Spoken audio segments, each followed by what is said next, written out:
I am of the belief that all students can go to college, should go to college, or should follow what is important to them. I shouldn't say should go to college. We have sold college as a product, and it's not. Yeah. It is a continuation of experiences. Your product comes later on in life.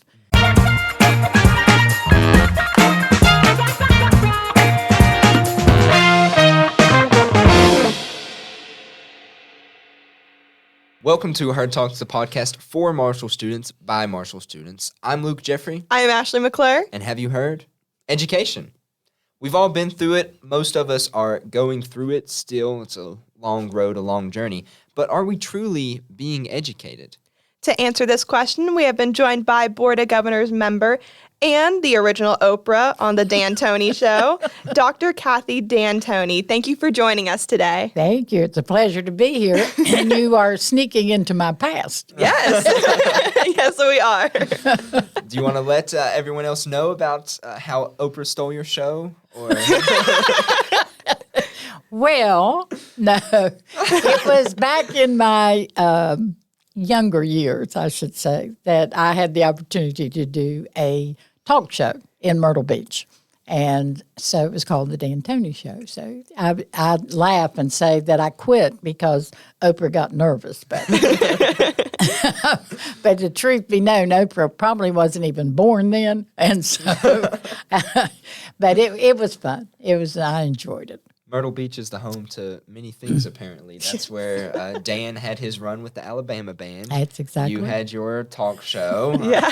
Maybe I should head to Myrtle Beach. I know, Myrtle Beach sounds like a pretty good place. Miss D'Antoni is a leading revolutionist in education, and I'm sure that she already knows this, if anyone. But for Ashley and the viewers, there was actually a recent study. I went through a YouTube rabbit hole after watching her TED Talk, which we'll get to in a moment. But I went through a rabbit hole, and it was talking about different educational things, and they ranked the most difficult schoolings for all professions across the nation. And they found that the most difficult schooling to go through is the schooling for door makers. It's the school of hard knocks. I try not to laugh. That's pretty good. Good job, Luke. You did all right on that. I'll take it.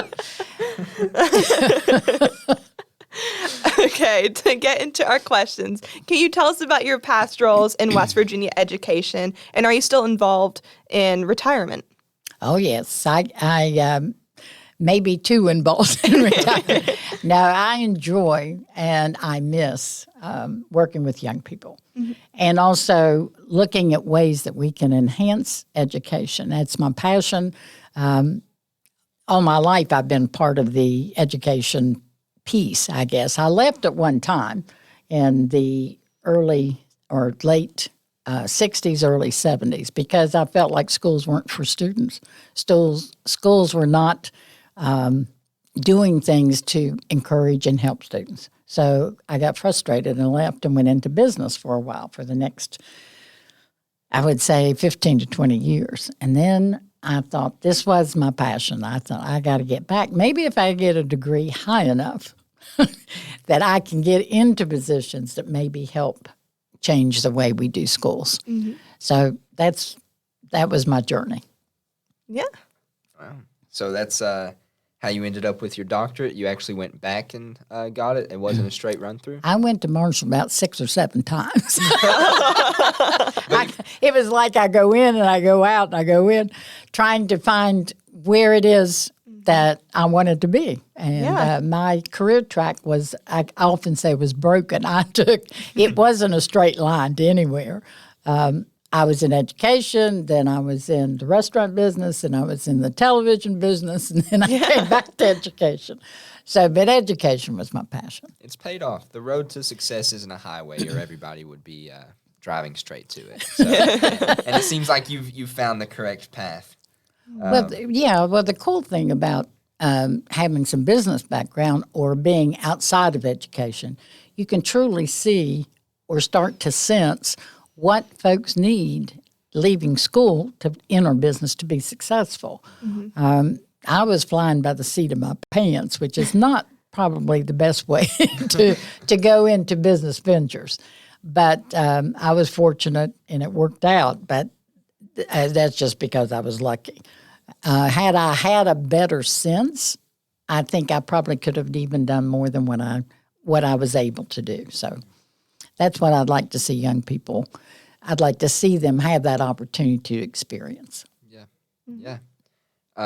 You were talking about that transition from schooling to the business and having them ready to go out into the workplace. But I think another transition, which you touched on a little bit in your TED Talk, and if you haven't listened to that already, there will be a link in the description of wherever you're listening or watching this. Put us on pause. Be sure to go check out her TED Talk. It is amazing. You will enjoy it, learn a lot. She has a lot of wonderful points. But one of the things that I think you briefly touched on was maybe a transition between lower education and higher education. The college and university level is a big transitional stage that used to be optional for some people, but now it's almost becoming necessary to go out into the workforce. Do you think that lower ed actually prepares students for college, or is there a lack there?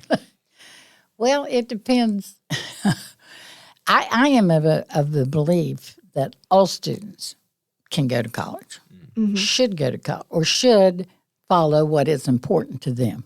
I shouldn't say should go to college. We have sold college as a product, and it's not. Yeah. It is a continuation of experiences.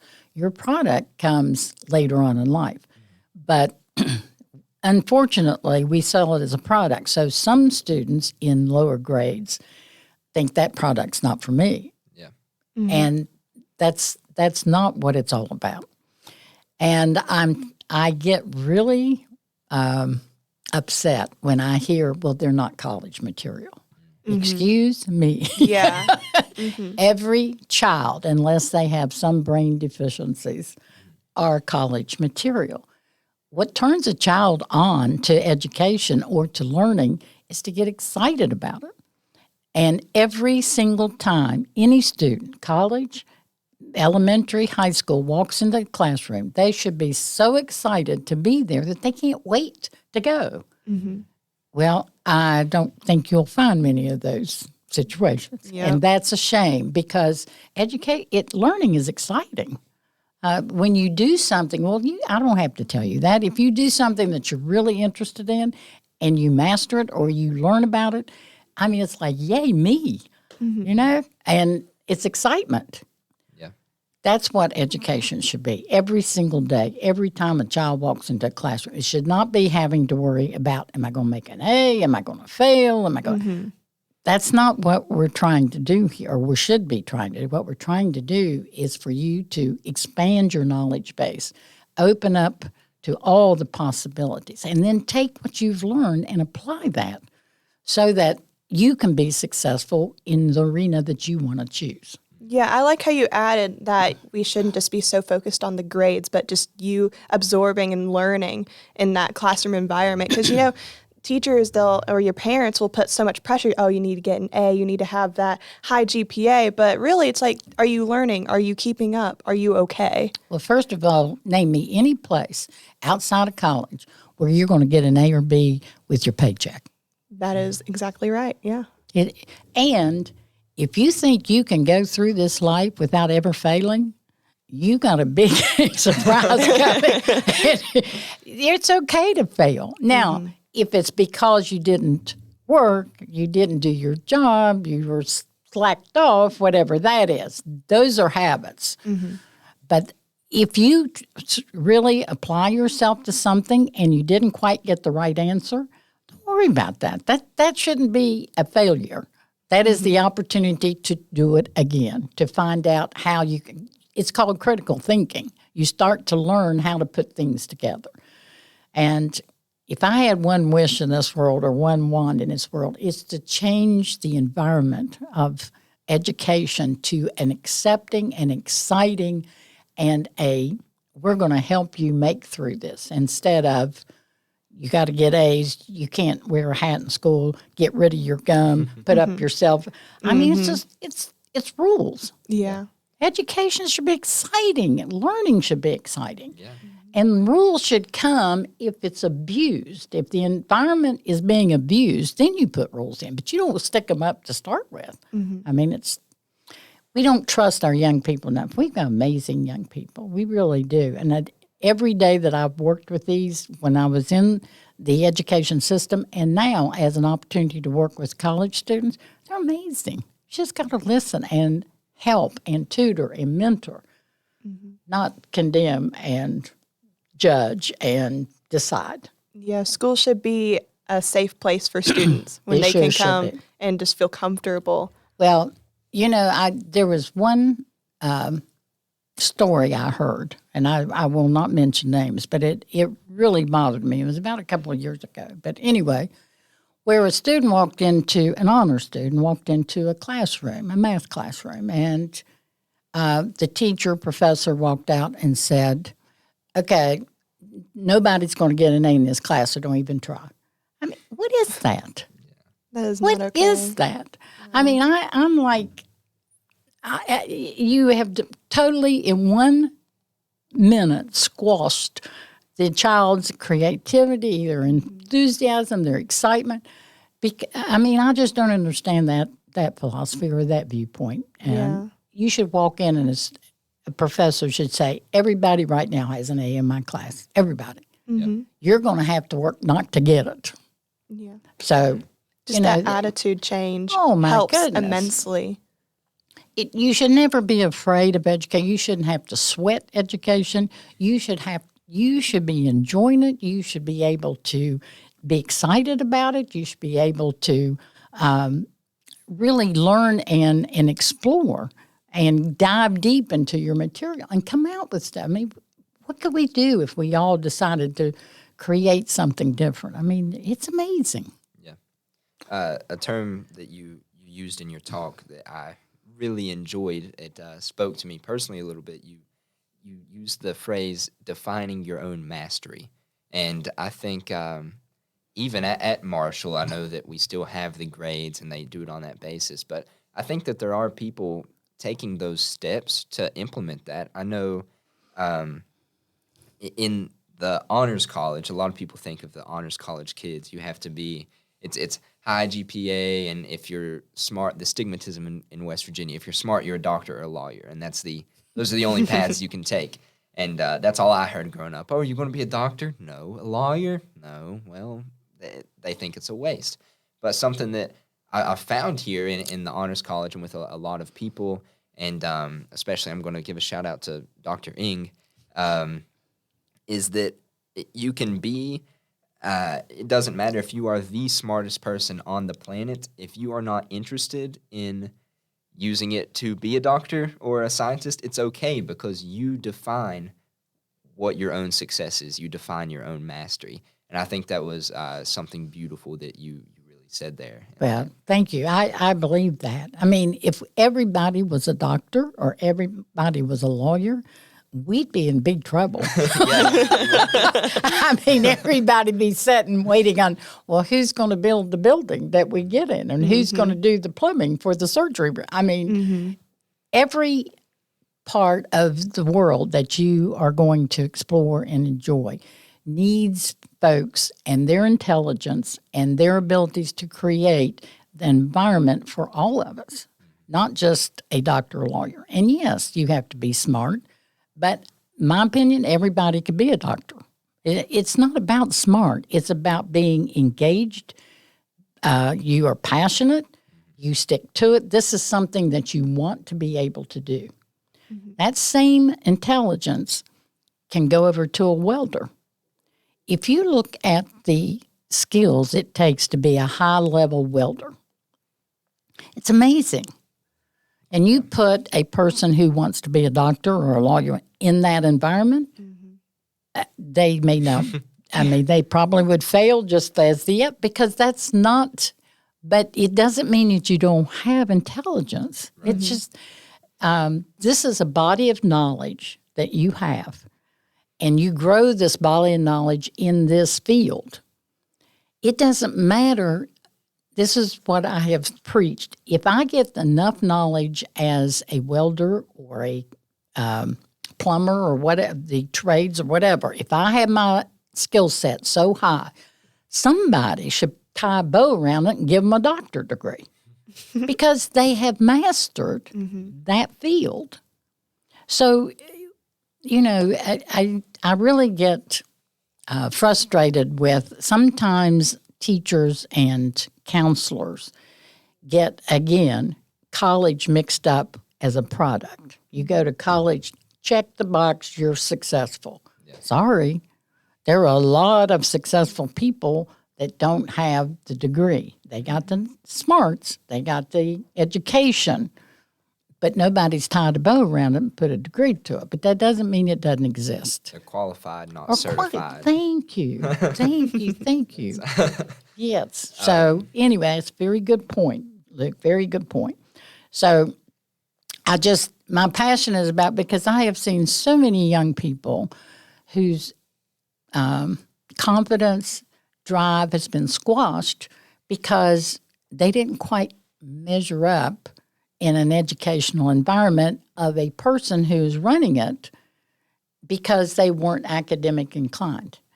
10% of your intelligence is only the academic piece. There's your talent, there's your skills, there's a lot more to being educated than being able to. Now, those people that aren't going to do very well on Jeopardy. But, I don't see Jeopardy sending you home a paycheck every day either. So, anyway. I mean, I guess unless you make it really big. My game I like to play is Wheel of Fortune.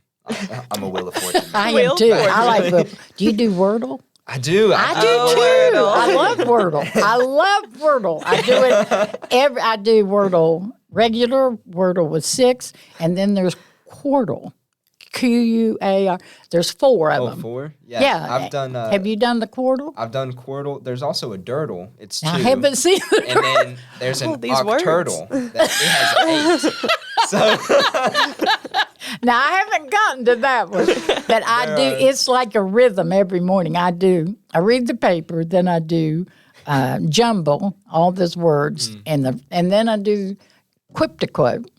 So I have to figure all that. Then I do crossword. Then I walk over and do Wordle, Wordle 2, and Quordle. Well, I haven't done the Wordles for today, so don't spoil them for me. But today I'm not going to spoil it, but normally my average is between 3 and 4. Mm-hmm. Today it was a 5. So I won't spoil it for you, but I'll just tell you. I'll see where I get it and see how I compare. But anyway, I text my brother Mike, who's in Austin, every day, and I'll just put 3 or I'll put 4. Oh, yeah. He'll text back with a fire or an R. Yeah, but that's what life should be. I mean, that's how we should be engaging in education. It should be that exciting and that much fun. They should play Wordle every day. That's exactly right. It should be a Wordle environment. There you go. Yes, to wake up in the morning. All right, class, let's get our Wordle on. Like, that would be fun. Yeah. I saw them on TikTok. A teacher made it. It was like middle school, but they did the Wordle with their class every day. It was an English class, and they loved it. The kids loved it. If you can engage, when you turn students on and flip their switch, it is the most exciting thing you've ever seen. That happened with, and we haven't talked about it yet, is simulated workplace. So I'm switching gears on you. But that's what got me to all of this passion, because I had watched for 30 years students trudging to school. Do you like school? No, I don't like school. I get out, and I just want out of here. I just want out and go to work. Or I can't wait to go to college. I don't want to be here. I mean, it was too many, way too. Now, that doesn't mean that everybody's like that. I'm just saying, but the whole school environment should be that every child's excited, not just the top, whoever makes the best ACT score. Yeah. And I hate ACT scores, so don't even get me started on that. Me too. I do. I'm serious. A 1-hour test or 2-hour test determines everything? Yeah. Give me a break. I think it should be reformed, maybe abolished, but I can't speak too harshly on it. It made me a lot of money to go to college. So No. No, it should go to college. But you mean the scores made you learn. Yeah. But why couldn't, my problem is, why don't you defend with a portfolio your intelligence or your And your education GPA. or your learning or whatever? I'm not a fan of GPA. Not a fan of GPA? No, because it differs so much from school to school. That is true. It's at not Logan, equal for everyone. a Logan. I didn't think about that. 4 point. I graduated with and it's going to sound like I'm bragging for a second, but I'm not. Just hear me out. I graduated with like a 4.5 or 4.7, somewhere between there, right? And at first you'd be like, oh my gosh, but that's probably the equivalent of like a 3.3 at like George Washington High School. Wait a minute. If you say to somebody, I'm going to give, I want you to give 100%, that means everything you have. If I say you got 120%, how do you do 120%? Right. Yeah. That's what I do with grade point averages. What is it? You either mastered it or you Or didn't you master didn't, it. Yeah. You know, and these tests, a lot of them, one of the tests that I really got up, I'm trying to think if it was the SAT or it's one of those top, what is the test that they only give few people? I lost it. They pick people to take that test and it's NAEP scores. And they put, I forgot what it was. But anyway. I must not have been chosen because I have no clue what it is. There is a test that they give that determine the rankings of states, and I cannot remember that test name. But anyway, and then your state is ranked based on these 25 students that take a test. I'm like, it's nuts. But anyway, I went to a meeting one time on testing, and what is interesting to me, if you ever look at a question on tests, if they talk about, they do a problem statement that has skyscrapers in it. These rural kids in West Virginia don't even know what a skyscraper is. I mean, how can you ask a question when they can't envision what it's talked about? And one of the things that they talked about was the slope of a line in a math test. Okay, well, now all your, what they call math people, that's easy. I'll figure it out. To a career tech student, a student who's a carpenter or whatever, slope means nothing to him. If you ask that same question as to what is the pitch of the line, because that's what you use in building, they can answer it every time. Yeah. So a lot of times these tests are gamed through the vocabulary based on the student's experience and what their environment has for them. Yeah, there's that's kind of a bigger fight, I think, of equality versus equity. A lot of people think that it should be an even playing field for everyone, but in reality, the playing field should change to make everyone even instead of the other way around. And some people don't agree with that, but... Now say that again. Equality versus equity. It's like... equality every day. Is that what Really? you're talking about? I'm an equity person. Now, equity, well, maybe we're on the wrong. Equity, here's my equity if all things being equal, yes. I mean, if you can't, I'm trying to figure out how you said equity over equality. I might be misunderstanding the words. My understanding was always, let's say equality is everybody, if someone gets cut on their finger and then another person gets cut on their foot, equality is giving both people a Band-Aid on their finger. Equity would be giving one person a Band-Aid on their finger. Okay, one then on I their agree. foot. I agree with what. But I may have misunderstood the words. It might be the other way around. No, I see where you're coming from. I think. I don't know. A little confusing. Well, we got sidetracked. Yeah, we did. I'm okay. But anyway, every child should be in an environment that they have an opportunity to be successful. Now, if that's equity or quality, I'm not sure. Either one. We'll figure it out later. But we agree on it. We agree. Same We agree. same page, different book. That's right. That's right. So, I'm a fan of the simulated workplaces. I never was in one, but as a kid in middle school, we went and toured the simulated workplaces in Logan at the Did you? the Ralph R. Willis Yeah, Center. yeah. So we went over there, and they had a robotics segment, and I was super into that in like the 6th grade. So Right. that made me excited. And by the time I got to high school, I wasn't as interested in it anymore. But during that time, that's all I could think about during 6th grade. I wanted to do good so I could get to the robotics program in high school. And I think even something like that, it's good for. Even the kids who don't participate in it, you show it to the younger ones and say, Sure. school, it's not just sitting there taking the test. Because in high school, you start to realize that they're trying to prepare us for the outside world. They may not agree that they prepare us correctly, but they understand what it's for. As a grade school and middle schooler, you're just like, well, I don't know why I show up here. My parents have dropped me off. And that's where the story ends. And as soon as they showed that to me, it made sense. It clicked. I was like, that's what I'm here for. And that's what I wanted to look forward to. Right. And by that time, again, it had worn off. But it still, for the time being, made me excited and made me want to. So it has a larger outreach than the kids it directly touches, too. Right. The simulated workplace, the whole purpose, how it started was I was over career tech in part of my job duties in State Department. So after talking to employers for a long time, they were very frustrated because the people they were getting out of colleges, out of high school, out of wherever, were not living up to what they needed as employees. And so I kept trying to wrap my head around why was this happening, because we had really smart students leaving academically and also skill sets in career tech.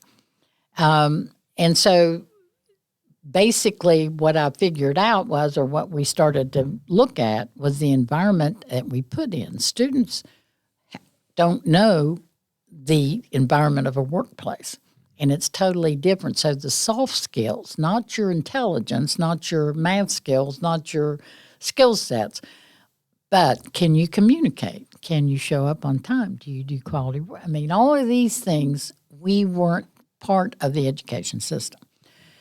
So the idea came about to change our classrooms into companies and let students run the companies. And the teacher moved from a lecturer to a facilitator. And so they showed up to class, they would do projects. Now, they would learn the same stuff. I mean, the same skill sets, the same curriculum. It was just in a different workplace environment of where the students became responsible. They became managers, they became foremen, they became safety directors. Oh, my goodness. In 1 year, I watched young people who were coming into school they couldn't wait to get to school. Mm-hmm. I had parents calling me and say, I don't know what you did, but my child can't wait to go to school in the morning.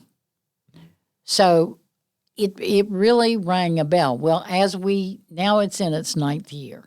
It is amazing. These students are doing products. These students are opening their own businesses. These students, and all of a sudden, but the sad thing is it was only in career tech. Mm-hmm. And I've asked the academic side of the fence. I've asked young people and sat in English classes, and I said, what if your English class became a business? So you start learning how to do, what if your English class became a newspaper? Or a research firm, or whatever, and you ran the firm, and you determined. I mean, there is not one student that looked at me and said, "I wouldn't like that." They said, "Oh man, that would be cool." Yeah, I would love to see a university take a class and turn it into a company, and teach the same thing, but just do it through a company environment, and let students run it. Yeah, I think we could accomplish so much. I know whenever I was in high school, or just really any class, when I would walk into a classroom, we would, the desk would be like in a circle. You'd always, you'd be doing an activity. I would always get excited. So that's what memory pops into my head. I was not a fan of group activities. No, not group activities. No, I was very quiet in high school. I still am most of the time now. I'm not a socialite, so I don't socialize a whole lot. I hate group projects, but I liked to see other people interact. So as long as they didn't force me to talk, Yeah. I enjoyed them. Well, if you had to learn, what's your field? What do you like the best? Oh, that's a can of worms. But we won't. No, I'm in business. what do you enjoy? I mean, do you like running a business? Do you like? I don't know. That's an entire other episode. I had a crisis before I came to college because I wasn't sure what I wanted to study. I have too many interests, and there are not enough majors to fit all my interests. If I could, I would quadruple major with like 15 minors. But it's a little unreasonable. My advisors told me I can't do it. So Well, interesting. Well, you've got to be interesting in broadcasting. yeah, a little bit. And well, I was going to say just a little bit ago too. It's not really in a classroom, but this is a form of simulated workplace. Sure. Yeah. Yes, it is. Yes, We're it both business students, and so it really helps out. She's marketing, I'm entrepreneurship and accounting, so she's getting to see how we're building our marketing platform from the ground up. So? I'm, I mean, we don't make money, but Oh, that's cool. the numbers for views and stuff, I can run numbers in my accounting brain, and entrepreneurship in form of brainstorming new ideas, brainstorming everything from the logo to our artwork to our name. It was all an entrepreneurial process. So, and those opportunities are out there for students at universities and colleges, but Right. they're not set in front of them like they should be in the classrooms. I agree. And they make them harder to access than they need Right. to be. But Right. obviously they do wonders. I've had a blast doing this. And it makes me look forward to every week I get to come here and do Now, this. have you learned anything? I've learned tons. See, And that's I've learned so much more through this, and I have an internship with the university. And between those two, I feel like I learned more in one semester than I have in the year that I've studied business. Well, I haven't really studied business this year. I'm in gen ed, but you know. Sure, I understand what you're saying. I can tell by the sparkle in your eye, too, that you get excited. But see, that's what all students should have, that excitement. Right. They really should. Yeah. They need to find There something is that no interests them. reason why not. So, If you could, this might be a bigger question, but if there were one thing that you could change in education that you think could achieve that sparkle in everyone's eyes, what do you? No matter how big or how small, if you could just snap your fingers and it'd be done. I think the first biggest thing is to change a teacher into a facilitator of learning and not the deliverer of education. Because when you what I have seen in the delivery of education, it is limited because it's from the teacher's perspective. When you step to the side and you facilitate, we have so much knowledge right here at the tip of, the cell phone. Oh, my goodness. It is right there at the tip of the fingers. Why not facilitate a child exploring whatever rather than limiting their body of knowledge by putting, this is the limit here, so we're just going to here. When we did the simulated workplaces, we started taking students to professional development of the teachers. That changed. We would sit and do projects. Somebody, for example, in one of the meetings, we were talking about, well, let's build, the teacher said, well, we could build the platform for a rocket. That could be one of our projects. And our student sat right next to him and said, why not we build the rocket? That's the difference. Oh yeah. Because students' imaginations just go, and we need to allow them to be able to explore where they get so excited, like yours. When you get all your interests, explore them. Yeah. But you have to have an environment that allows that facilitation to happen. So, yeah, if I had one thing to change, I would change from being the sage on the stage, the deliverer of the knowledge, to a facilitator and letting these children grow and move as they want. Do you think that has anything to do with higher education? Like I've heard that people teach how they learn, and education majors, they go to college to learn how to educate others, and they're learning it through lectures. It's not always necessarily hands-on. So do you think that just carries over and Yes, it creates I a do. cycle? I do. I just think it needs to be we need to relook at how we deliver education as a community, as a whole. Education is very important. Well, that's silly even to make the statement, but it is something that is critical for every student to be educated. I mean, but that happens in so many different ways, and we need to really look at how do we allow every student to have that opportunity. But we do mass learning. Yeah. We set everybody in a room, and if you don't get it this way, then you're really up a tree. I mean, it's difficult. Yeah. There are a lot of people not in college that can tell you it's difficult. Yeah. So we need to figure out what is that environment, and I think we can. I think there's a lot of good examples out there right now that we could look at and start pulling into our classrooms. So Everybody's a little different. The mass learning isn't great. One of my favorite quotes, it's from Albert Einstein. He says, if you judge a fish by the ability to climb a tree, it'll go its whole life believing it's a failure. that's right, and that is so true, and that's what we've done in education. We have measured our students by test scores, and that is the saddest commentary that we could ever make. I agree. Well, Kathy, Miss D'Antoni, it's been a pleasure to have you on here. It's been a wonderful conversation and very enlightening. And again, I just want to compliment your TED Talk one more time because I enjoyed it so much. You are sweet. Thank you. I don't enjoy a lot of TED Talks. I watch them every now and again, but it was one of the ones that made my list. I even took notes. So it was very good. Again, if you haven't seen that, be sure to go check that out. She did a wonderful job, and Marshall does a wonderful job hosting that as well. So go down a TED Talk hole on YouTube and just watch all of them. You know, we'll give some publicity to the university here. Give a plug.